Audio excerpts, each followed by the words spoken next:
Terima kasih sudah klik dan juga mampir di video ini. Mari kita lanjut ke pembahasan tentang pageant session.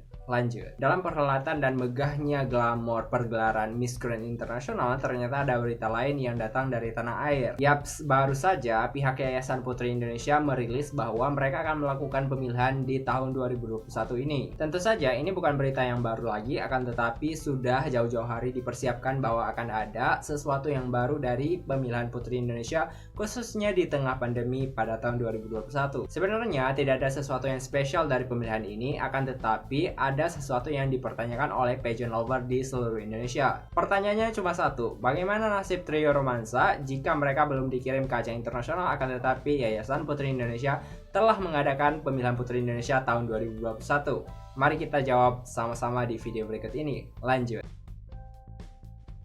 Sebelumnya kita bahas terlebih dahulu bagaimana setiap wakil yang dipilih dari Putri Indonesia oleh Yayasan Putri Indonesia dikirim ke ajang internasional masing-masing. Bagi seluruh pageant lover yang ada di Indonesia sudah mengetahui bagaimana porsi dan juga juara masing-masing dikirim ke ajang internasional. Akan tetapi bagi seseorang yang belum memahami pageant, juara 1 Putri Indonesia bakal dikirim ke Miss Universe, sedangkan juara 2 bakal dikirim ke Miss Internasional dan juara 3 akan dikirim ke Miss Supranasional. Nah, kebetulan di masa pandemi ini banyak sekali perhelatan yang ditunda, dan salah satunya adalah pergelaran Miss Universe serta Miss Internasional dan juga Miss Supranasional yang tidak diadakan di tahun 2020 dan ditunda ke 2021. Nah, bagaimana nasib dari Putri Indonesia tahun 2020 yang telah dipilih dan belum dikirim ke ajang internasional? Mari kita bahas yang pertama. Untuk yang pertama kali, pengiriman Ayu Maulida ke ajang Miss Universe sudah dijadwalkan akan digelar pada tanggal 16 Mei tahun 2021. Nah, Ayu Maulida sendiri bakal bertanding di Mei nanti dan juga akan digelar di USA Florida. Kemungkinan besar seluruh peserta yang dipilih dari ajang ini adalah mewakili negaranya dan terpilih di tahun 2020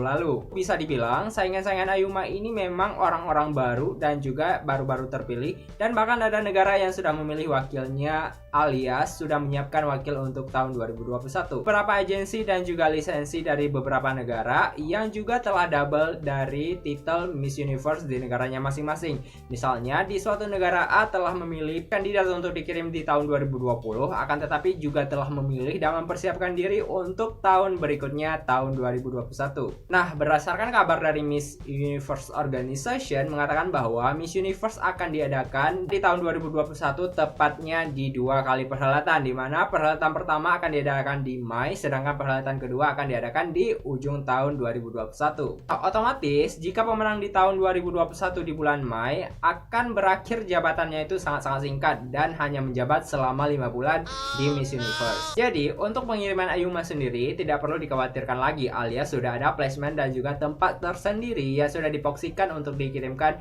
di tahun 2021 tepatnya di 16 Mei nanti.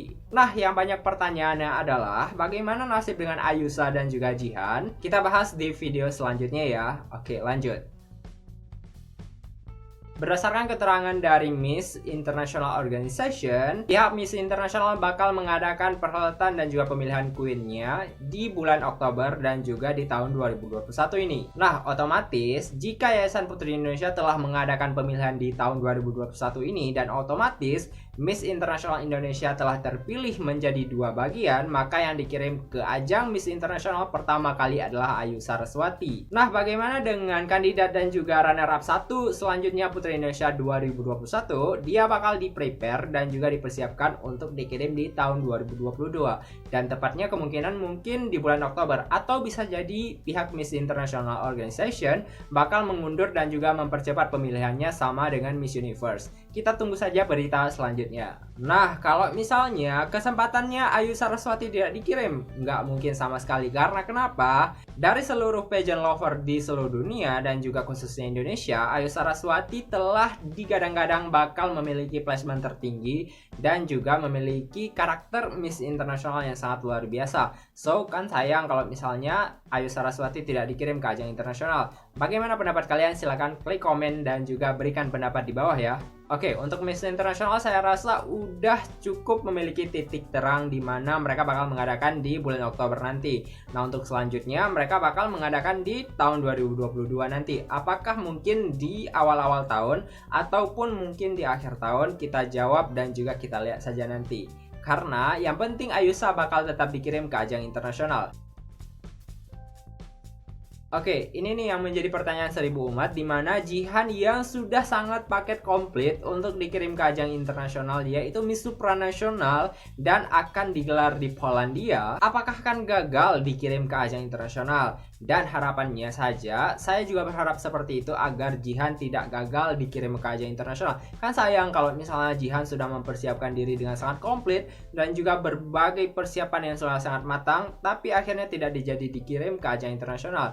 Please YPI tolong dikirimkan ya Jihan. Hampir sama kasus dengan Miss Internasional, sepertinya Miss Supranasional ketika mendengar Miss Internasional telah mengadakan event di tahun ini dan tepatnya di Oktober nanti, maka Miss Supranasional juga bakal menggelar di tuan rumahnya, di mana kita tahu bahwa Miss Internasional dan juga Miss Supranasional tidak memindahkan house country ataupun negara-negara tempat pemilihannya dan tetap di negaranya masing-masing. Misalnya di Miss Internasional yaitu ketetapannya di Jepang, sedangkan Miss Supranasional di ketetapan Polandia. Nah, yang paling penting adalah Jihan bakal tetap dikirim ke ajang Miss Supranasional tahun 2021.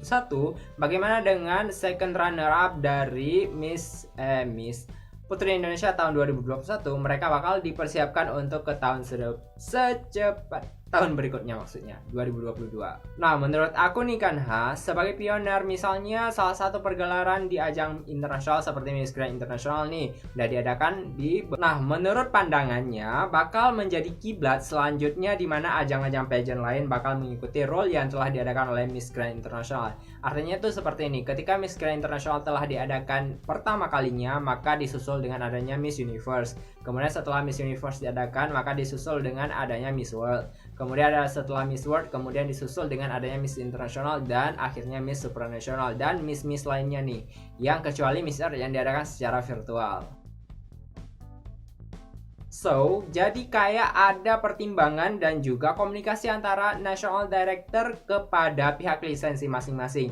Misalnya dari Yayasan Putri Indonesia ini bakal mengkoneksikan langsung kepada pihak Polandia, yaitu Miss Supranasional, agar bisa bagaimana agar wakil yang telah dipilih ini tetap bisa dikirim ke ajang ini, tidak terbuang dan juga tidak terpilih secara sia-sia. Kan rugi kalau misalnya sudah sepaket komplit seperti Jihan tapi gagal dikirim ke ajang internasional ya kan? Apalagi kalau Jihan ini ada peluang loh untuk bisa memenangkan Crown Miss Supranational. Nah, yang menjadi pembahasannya adalah kenapa pihak Yayasan Putri Indonesia tidak menghandpick dan juga tidak melakukan rekrutmen terhadap alumni-alumni ataupun runner-runner up yang telah terpilih di tahun sebelumnya. Menurut aku pribadi itu seperti ini. Yayasan Putri Indonesia punya target dalam setiap tahunannya. Artinya, segala bentuk produk yang dikeluarkan oleh Yayasan Putri Indonesia memiliki korelasi dengan produk Mustika Ratu yang harus digencarkan. Artinya, setiap ada event dan juga pemilihan, itu artinya akan membangkitkan brand dari produk mereka. Jadi kalau misalnya di tahun 2021 ini tidak ada pemilihan Putri Indonesia, artinya brand Mustika Ratu bakal jalan di tempat aja, tidak mengalami blow up yang sangat-sangat spektakuler. So, kalau misalnya diadakan di pemilihan tahun 2021 ini, maka otomatis dari penjualan dan juga berbagai aset bisnis yang diadakan oleh Mustika Ratu, mereka bakal lebih ke up dan juga lebih mendapatkan keuntungan. By the way, itu bukan informasi resmi dari Yayasan Putri Indonesia ataupun pihak Mustika Ratu ya guys, hanya opini aku saja, dan ini bisa menjadi salah satu strategi marketing yang mungkin bisa memblow up kembali bagaimana mempromosikan Mustika Ratu di masa-masa pandemi. Kan rugi kalau misalnya di tengah pandemi akan tetapi tidak mempromosikan dari produk Mustika Ratu. Makanya mungkin dari Yayasan Putri Indonesia bakal mengadakan pemilihan secepatnya, selain untuk mempersiapkan wakilnya yang dikirim ke ajang Miss Universe, Miss International dan juga Miss Supranational, mereka juga bisa membantu mengembangkan dan juga membangkitkan kembali dari usaha-usaha bisnis dari Mustika Ratu. Semoga menjadi salah satu solusi ya untuk Mustika Ratu. Itulah beberapa opini yang aku utarakan dan juga menurut aku ini adalah hal yang tepat untuk dikonsepkan, bagaimana setiap ajangnya itu sudah diplotkan masing-masing di suatu negaranya masing-masing. Bagaimana pendapat kalian? Apakah kalian memiliki opini yang berbeda? Silahkan ketik di komentar dan diskusikan di sini ya. Terima kasih sudah klik dan juga memutuskan untuk nonton di video ini. Terus memberikan dukungan dengan cara like, subscribe, dan juga berikan komentar yang positif agar channel ini terus memberikan informasi nggak hanya tentang pageant tetapi seluruh knowledge ataupun ilmu pengetahuan lainnya agar bisa kita bagikan dan sharing bersama. Terima kasih sudah nonton, jangan lupa like, subscribe ya.